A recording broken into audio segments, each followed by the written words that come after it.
이미 말씀드린 대로 세대 통합 목회적 측면에서 제가 중요하게 다루는 인물 세 사람이 있습니다. 노아, 아브라함, 다윗입니다. 이들을 통해서 신앙 전수의 원리를 잘 설명할 수가 있습니다. 사실 성경에서 대를 이어서 신앙 부흥의 역사를 써간 인물 찾기가 여간 어려운 게 아니에요.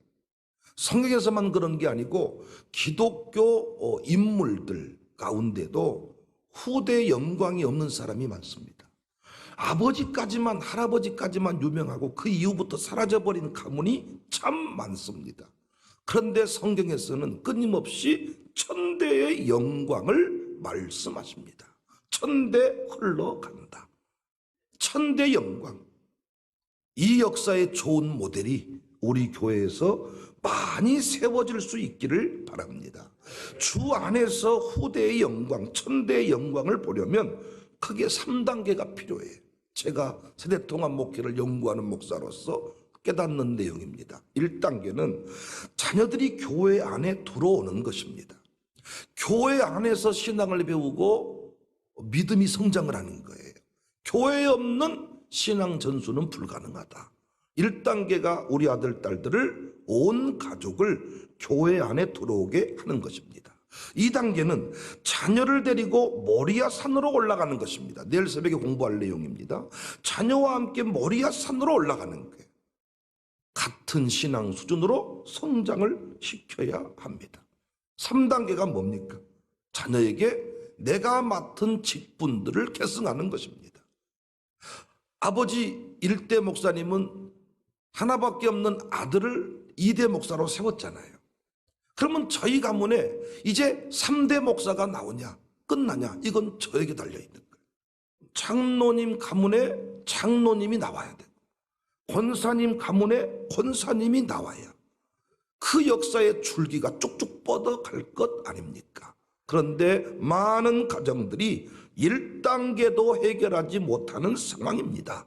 다시 말해 부모가 섬기는 교회의 자녀가 함께하지 않습니다. 한 공동체 안에서 1대를 지나고 2대를 지나 3대에 이를 때 수직적, 수평적 폭발의 역사를 함께 목도할 수 있는데 이미 우리 안에 그런 모델 찾기가 어렵습니다. 자연스럽게 아버지가 섬기는 교회는 조금 구닥다리 교회. 그래서 우리는 조금 젊은 사람이 있고 약간 이렇게 좀 이 신세대적인 교회로 가겠습니다. 은근히 부모님들도 아버지는 어쩌다가 여기 콕 끼어버렸으니 너라도 좀 좋은 교회 가서 섬겨라. 너라도 좀 괜찮은 교회 가서 섬겨라. 이렇게 하는 문화가 있습니다. 잘못된 거지요. 온 가족이 함께 방주로 들어가서 구원함을 얻은 노아의 가정과는 대조를 이룹니다. 신앙의 위대한 역사를 남긴 청교도의 신앙과도 대조를 이룹니다. 이 정신문화의 이 계승의 성공자들인 유대인과도 다릅니다. 같은 신앙 공동체 안에서 함께 머무르는 것, 이게 엄청난 일이에요. 이게 이 신앙 전수의 핵심입니다. 핵심. 자녀가 명절 때 고향에 오잖아요. 부모님 집에 오잖아요. 그런데 부모님 섬기는 교회에 나와서 함께 예배드리지 않아요. 신앙 전수에 실패한 거죠. 우리의 직분은 얼마든지 대신할 사람이 있다. 제가 이런 얘기를 자주 했어요. 우리 교회만 해도 장로님 하고 싶은 사람이 많습니다. 겉으로는 아닙니다. 나 장로감 아닙니다. 그러지만 속으로는 다 아도니아처럼 다음번 장로는 나일 것이다. 다 이렇게 계획을 세우고 있어요. 교회가 평안하고 부흥하면요 다 장로님 하고 싶어해요. 우리의 직분 얼마 그건 염려할 것이 없어. 많은 목사님들 내가 떠나면 이 교회는 어떻게 될 것인가 걱정하지 말고 가시면 되는 거예요. 알아서 다 해. 더 잘되게 하시더라. 장로 직분, 권사 직분 할 사람이 많아. 하고 싶은 사람도 많아요.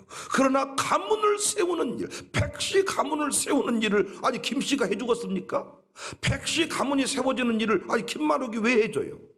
이적인데 야 이씨 가문이 왜 해줘요? 백시 가문을 세우고 후대 영광을 만드는 일을 나 아니면 우리 아니면 자신이 아니면 대신할 사람이 없다는 것입니다. 하지만 지금까지 한국교회는 교회 직분 감당을 핑계로 세계 복음화를 핑계로 신앙 전수자로서의 소명을 소홀히 다룬 거죠. 교회 안에서 다루는 직분, 이것이 참 중요한데 이것이 신앙 전수자로서의 역할과 연결되지 않는 것입니다. 그래서 목사, 장로, 권사님 아들, 딸들이, 우리 교회로 말하면 양육사급 아들, 딸들이 신앙생활을 하지 않는 것입니다. 한국교회 위기가 여기서부터 온 거예요. 그러니까 한국교회 위기 극복은 간단해버려. 뭐 대단한 일을 하면 할 것이 없고 우리 자녀들부터 교회로 인도를 하면 되는 것입니다. 우리가 예배드리는 자리에 내 아들, 딸들만 나와 예배하면 한국교회는 위기가 없다니까요. 뿌리가 사라질 일이 없다니까요. 예배하는 자리에 나와서 동일한 수준으로 예배하도록만 가르쳐 놓으면 최소한의 이 수준은 유지할 거 아닙니까? 지금 우리 당회원들의 신앙이 인정받아서 우린 장로교니까 이만큼 목회를 한다면 장로님들이 죽기 전에 그만한 수준의 장로 한 사람만 세워놓고 죽으면 우리 교회는 이만큼은 목회할 거 아니냐 그 말. 이만큼은 같은 신앙의 행위, 이게 중요합니다. 그런데 시대마다 가문마다 예배하는 한 사람이 없어서 촛대가 옮겨진 것입니다. 예배하는 한 사람이 있으면 촛대가 옮겨지지 않는데 가문마다 시대마다 교회마다 예배하는 한 사람이 없어서 문제가 된 것입니다. 단순히 신앙생활 하는 정도가 아니라 가문의 폭발, 가문의 부흥, 이걸 기도 제목으로 삼으시기를 바랍니다. 떡국 한 그릇 먹을 때에도 우리 가문이 부흥하기를 원합니다. 우리 가문이 한국 교회사에 남는 가문이 되어지기를 원합니다. 여러분과 제가 죽기 전에 할 일이 뭐예요? 가문의 솟구치는 예배의 부흥, 기도의 부흥, 헌신의 부흥, 선교의 부흥, 순종의 부흥, 이 솟구치는 부흥의 불길을 보는 것이지요. 솟구치는 꺼져가는 이게 이 정도가 아니고 솟구치는 불을 봐요. 솟구치는 불. 이 광주 땅에 살면서 아버지가 섬기는 교회, 엄니가 섬기는 교회, 눈물로 예배당을 세웠잖아요, 부모님이. 근데 여기에 후대가 함께하지 않는다. 이건 비극인 것입니다. 감사하게 우리 교회에 그런 좋은 모델들이 만들어지고 있는데 우리 노병한 집사님 가정이에요. 아들과 두 아들이 다 우리 교회 집사예요. 두 며느리가 다 우리 교회. 그리고 그 손자들이 우리 샬롬 스쿨에 다니고 있어요. 이길순 집사님. 참 젊은 날 여러 가지 가정의 아픔이 있었지만 아들에게 신앙 전수를 했더라고요. 그래서 그 아들을, 하나밖에 없는 아들인데 그 어머니와 아들이 함께, 며느리와 함께 이제는 손자가 태어납니다. 손자와 함께 3대가 함께 신앙생활하는 모습을 보는 거예요. 감정의 주인공, 이런 인물들이 지금 만들어지고 있습니다. 이렇게 10년만 흘러가면, 지금 10년이 흘러왔고요, 10년만 흘러가면 거대한 줄기를 봅니다. 솟구치는 불을 볼 수가 있습니다. 수직적 수평적 부흥의 역사를 목도할 수가 있습니다. 3단계 원리가 중요해요. 일단 오늘은 첫 번째 단계, 어떻게 방주 안에 다 온 가족이 들어가게 되었는가, 이것을 현대판으로 적용하면 어떻게 내가 섬기는 교회 모든 가족이 다 출석할 수 있는가, 이게 핵심입니다. 오늘 본문을 보면 노아가 500세 된 후에 아들을 낳았고 600세 때 홍수가 시작이 되었습니다.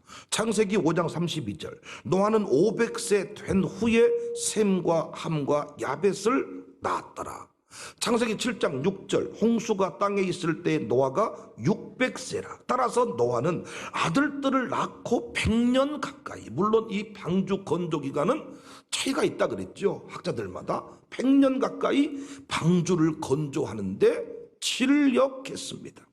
오늘날 관점으로 보면 자녀 교육에 있어서 가장 중요한 시기에 하나님이 주신 사명에 집중을 한 거예요. 그런데 그의 자녀들이 타락하지 않고, 당시 시대가 타락했던 때 아닙니까? 타락하지 않고 아버지가 건조한 방주에 다 들어가서 구원을 받았다. 심지어 많은 학자들은 이 노아의 자녀들이 아버지 방주 건조에 함께 참여했을 것으로 추정을 하는 거예요. 나무도 갖다 주고 옆에서 시다바리를 했을 것으로 추정을 한단 말이에요. 배를 만들어 본 적이 없어요. 비를 본 적이 없어요. 그런데 아버지가 만든 방주 안에 다 들어갔다. 전 이걸 현대판으로 늘 적용합니다. 여러분 집안의 이야기라면 가능하겠는가? 여러분 집안의 이야기라면 가능하겠는가? 롯의 가정은 달랐습니다. 소돔과 고모라의 멸망에서 구원코자 했지만 롯의 사이들은 그 경고의 메시지를 농담으로 여겼습니다. 그리고 롯의 아내는 돌아보다가 소금기둥이 되고 말았습니다. 똑같은 멸망의 상황에서 건진받은 노아 가정, 멸망당한 콩가루 집안이 된 롯의 가정, 차이가 뭡니까? 이 근본적인 차이가 뭡니까? 가장의 신앙입니다. 부모의 신앙입니다. 다시 말해서 노아는 당대의 완전한 자였습니다. 말씀을 쫓아가는 자였습니다. 롯은 자기 눈에 보기에 좋은 땅을 찾아가는 사람이었습니다. 아브람을 떠나 나올 때도 아브람은 말씀을 쫓아갔지만은 롯은 삼촌을 따라간 사람입니다. 창세기 6장 9절, 이것이 노아의 족본이라. 노아는 의인이요 당대의 완전한 자라. 그는 하나님과 동행하였다. 오늘날 개념으로 바꾸어 말하자면 노아에게는 일관된 신앙의 모습이 있었다는 것입니다. 교회에서만 신자가 아니고 가정에서도 신자였다는 것입니다. 목사 앞에서만 직분자가 아니고 가정에서도 직분자였다는 것입니다. 그 증거가 하나님과 동행했다. 하나님과 동행했다. 성경의 증언입니다. 모든 사람이 다 비틀대고 육체의 쾌락을 쫓을 때, 다 자신의 편한 대로 살아갈 때 노아는 기준줄이 분명했습니다. 말씀을 쫓았습니다. 하나님 중심의 삶을 살았습니다. 물론 이 말은 집에서도 실수하지 않는, 결코 헛소리도 하지 않는, 한 번도 실수하지 않는 어떤 위선적인 아버지의 모습을 말하는 게 아닙니다. 얼마든지 비틀대고 얼마든지 실수하지만 궁극적으로 자녀들 온 가족이 지켜보았을 때 우리 아버지는 신자다. 우리 아버지는 하나님을 사랑하는 사람이다. 제가 성도와 살아갈 때도 숨기면 뭘 얼마나 숨길 수 있겠습니까? 실수하는 모습이 드러납니다. 실수도 합니다. 때로는 바르게 갑니다. 이것들이 평균치를 내서 그래도 우리 목사님은 목사야, 이 얘기를 들을 수 있어야 목회가 되는 거잖아요. 거짓으로 위선한 자는 게 아니고. 모든 사람이 다 비틀댈 때 노아는 비틀대지 않았다. 기준줄이 있었다. 말씀 붙들고 씨름했다. 권해하는 내용이 달랐다. 노아의 가정이 심판의 날에 다 구원을 받은 것이 결코 우연히 이루어진 일이 아니에요. 노아의 위대한 신앙이 기초석을 놓은 것입니다. 온 가족이 아버지, 부모를 따를 수 있으려면 분명히 가족들의 모범이 돼야죠. 모범이. 그래서 청교도들에게 강조되는 부모의 역할이 뭐예요? 신앙의 모범입니다. 모범. 배운다는 말의 한글의 어원은 흉내낸다는 말과 같은 의미를 담고 있어요. 그러니까 요즘 우리 아들, 딸들이 교회를 우습게 알고 목사를 개똥으로 아는 것은 이건 결코 우연한 일이 아닙니다. 대놓고 교회를 핍박하는 교회의 어떤 안티 역할을 자처하는 그 많은 그 언론인들이 있습니다.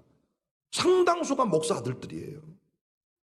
여러분 이름 되면 아는 아주 그 엉터리 방송 뭐 이런 운영하는 그 사람들 상당수가 목사 아들이라고요. 교회 안에서 잘못된 것을 본 것입니다. 여러분 동의하실지 모르지만 사람은 보고 배운 대로 행합니다. 노아는 어렸을 때부터 순종하는 아버지를 보고 자란 거예요. 반면에 롯의 자녀들은 욕심을 쫓는 아버지를 보고 자란 거예요. 기존줄이 불분명한 아버지를 보고 자라는 거예요. 결국 같은 길을 가잖아요. 정말 아버지 장로님, 아들 장로님, 나 이거 강조하는데 대를 이어서 장로했다. 그런데 중요한 것은 아버지 장로님이 참 아프게 하는 장로, 교회 알기를 우습게 하는 장로잖아요. 놀랍게도 아들 장로님도 그 길을 걸어가요. 어쩔 수가 없더라고. 아버지가 교회 옮기는 것을 그냥 사명을 여기는 사람이 있어. 놀랍게 그 아들도 그렇게 하더라고요. 샬롬 스쿨에서 강조하는 게 뭡니까? 부모님이 세워지지 않으면 선생이 아무리 애를 써도 안 된다는 거예요. 학교에서는 되는데 집에 가면 다시 원점으로 돌아가 버리는 경우 엄청나게 많아. 그래서 일부 학교는 기숙학교를 고집하기도 하지만 저는 그거 반대입니다. 왜냐? 기숙학교를 하는 순간 부모 신앙의 모범이 사라져버려요. 그래서 나중에 신앙 전수자로서의 역할을 배우지를 못하는 것입니다. 저는 그래서 교회에서 가정교회 편성을 할 때에도 홀로 지낸 분들끼리 가정교회를 안 만들어드려요. 왜? 신앙 전수자로서의 아버지 역할, 어머니 역할을 배울 수가 없잖아요. 아버지가 없는데, 어머니가 없는데. 그래서 정상적인 가정들 속에 홀로 된 분도 제가 편성을 해드립니다. 남편의 역할, 아내의 역할이 저런 것이구나. 배울 수가 있는 거잖아요. 우연이 아닙니다. 순종은 우리 다 해봐서 알지만 하루아침에 이루어집니까? 순종하면 기적을 만난다. 모르는 사람 손 한번 들어봐요. 에? 순종 모르는 사람 누가 있냐고요. 그런데 순종이 말처럼 쉽지 않아. 어떤 의미에서 경험이 많을수록 순종이 안 돼. 학문이 많을수록 순종이 잘 안 돼. 순종은 누가 하냐? 체험한 사람이 하는 거예요. 보고 배운 사람이 하는 거예요. 그래서 아버지 때 보는 거예요. 어머니 때 보는 거예요. 순종을 보는 것이에요. 온전히 다 순종하는 것을 보는 것입니다. 창세기 6장 22절에 노아가 그와 같이 하여 하나님이 자기에게 명령하신 대로 다 준행하였더라. 교회에서 목사가 영적으로 가르친 게 있잖아요. 근데 어떤 집은 필요한 것만 집에서 행하고 나머지는 반대로 행하는 거예요. 그래서 목사님 앞에서만, 목사 앞에서만 행하는 척하고 집에서는 행하니까 애들이 이게 화가 나는 거예요. 애들이 엄마 다 말해버린다. 예를 들어서 교회에서 화토 치지 마세요. 근데 학교 갔다 왔더니 엄마가 맨날 동네에서 고스톱 치고 삼봉 치고 화토 치고 있는 거예요. 결국은 그 엄마 그 아버지를 보면서 여기 있는 목사도 똑같은 수준의 사람으로 취급을 하는 거지. 우리 아버지가 장로, 우리 아버지가, 우리 엄마가 권사님, 그 목사님 똑같은 사람으로 보는 거지. 다 준행하였더라. 다 준행했더라. 그러니까 아버지가 실수 안 한다는 말이 아니라니까요. 엄마가 실수 안 한다는 말이 아니라니까요. 성질나면 욕도 하고 뭐 그러는 것이지. 어떻게 하겠어요 그거. 난 욕을 안 한다는 사람 보면 더 욕이 나와버려. 난 지금도 난 욕을 하는 사람이 이런 말하는 사람 보면 욕이 또 나와. 나는 욕을 안 하고 어떻게 살아. 할 수 있어 얼마든지. 또 기독교 교육 원리에 의하면 감정에 의해 체벌하면 안 되지만 집에서 감정 가지고 체벌을 할 수가 있지. 실수가 하는 거예요. 그런데 결론은 뭐라고요? 우리 아버지는 그래도 하나님을 믿는 사람이야. 그래도 말씀을 쫓아가는 사람이야. 이 기존줄이 분명하다 인정이 될 때 자식들은 방주 안으로 들어간다는 것입니다. 다 준행하는 부모인가? 불평하는 부모인가? 하나님 내 새끼들은 왜 우리 교회 안 올까요? 왜 그럴까? 마치 그 말은 하나님이 자기 아들을 어떻게 홀딱 먹여서 안 온 것 같은 얘기하지만은 아니라니까요. 가문의 역사는, 가정의 역사는 부모님과 연결이 돼 있어. 부모님이 그 물꼬를 열어줄 때 김태현 목사가 필요하고 김만옥이 필요하고 김인성이 필요한 것이지, 부모님이 안 열어주는 것을 우리가 열 수가 없어요. 그리고 그 열정이 나오질 않아. 우리가 안수하기는 하지만은 어떤 교회 사명 완수를 위해서 어떤 그 소명의식을 위해서는 기도할 수는 있겠지만 그 가문을 위한 기도는 우리가 난 백신데 내가 뭐 김씨 가문에 뭐 얼마나 그렇게 대단한 열정이 나오겠습니까? 그러나 어떤 그 백신은 다르죠. 백씨를 향한 그 열정, 우리 가문을 향한 열정은 다른 거잖아요. 내 아들 딸을 향한 열정도 다른 거지요. 그래서 자녀를 위해서 예물을 드리고 자녀를 위해 눈물을 쏟고 기도하는 것, 이것이 중요한 것입니다. 부모가 어떤 부모인가? 다 준행하는 부모인가? 불평하는 부모인가? 저는 비대면 예배 기간이 자녀를 구원할 수 있는, 남편을 구원할 수 있는, 믿지 않는 가족을 구원할 수 있는 절호의 저는 기회라고 생각해요. 그동안에 신앙의 모습을 보여줄 시간이 없었잖아요. 그런데 이 비대면 예배 기간에 보여주는 것이 진짜입니다. 항상 나중이라도 돌아온 자식들이 간증할 때 보면 홀로 새벽에 기도하는 어머니를 보았습니다.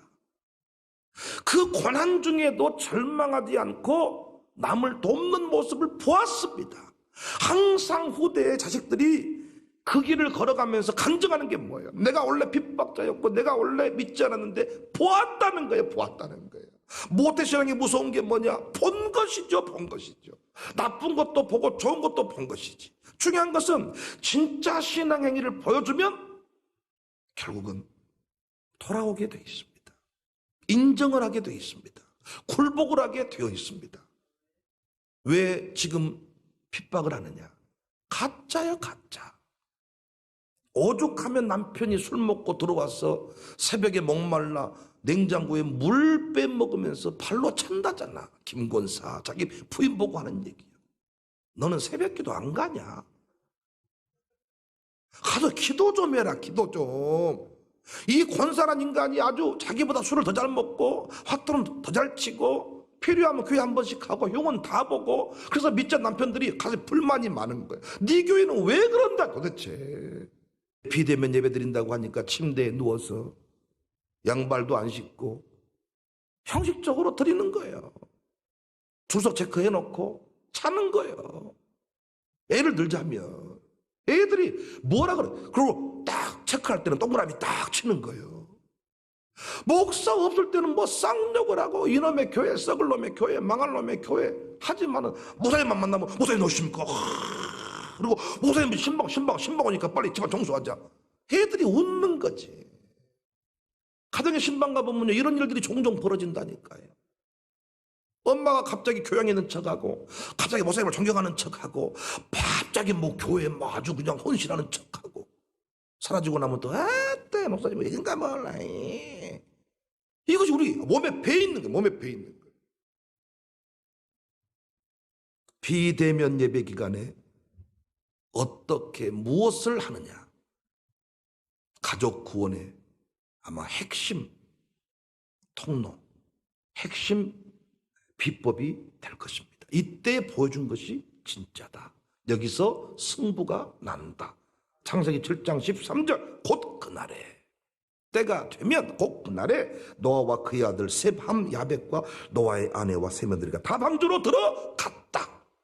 이것이 우리가 평생 가슴에 새기고 기도해야 될 제목인 줄로 믿습니다. 여러분의 후손이 다 이 교회에 나와서 함께 멋진 공동체 이룰 수 있기를 바랍니다.